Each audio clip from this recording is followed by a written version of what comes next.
धरण उशाला आणि कोरड घशाला अशी अवस्था सोलापूरकरांची झालेली आहे।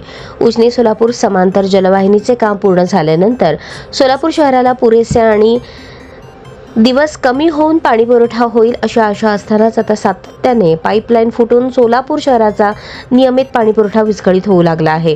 असाच प्रकार मंगळवारी दुपारी बाळे पुलाजवळ घडला। बाळे पुलाजवळ आदिला नदी शेजारी सोलापूर पुणे राष्ट्रीय महामार्गाचे काम करणाऱ्या ठेकेदाराने पिलरचे काम करताना मशिनरी थेट उजनी सोलापूर पाईपलाईनला टच केल्यामुळे पाईपलाईन फुटून दुपारपासून लाखो लिटर पाणी थेट ओढ्यामध्ये मिसळत आहे।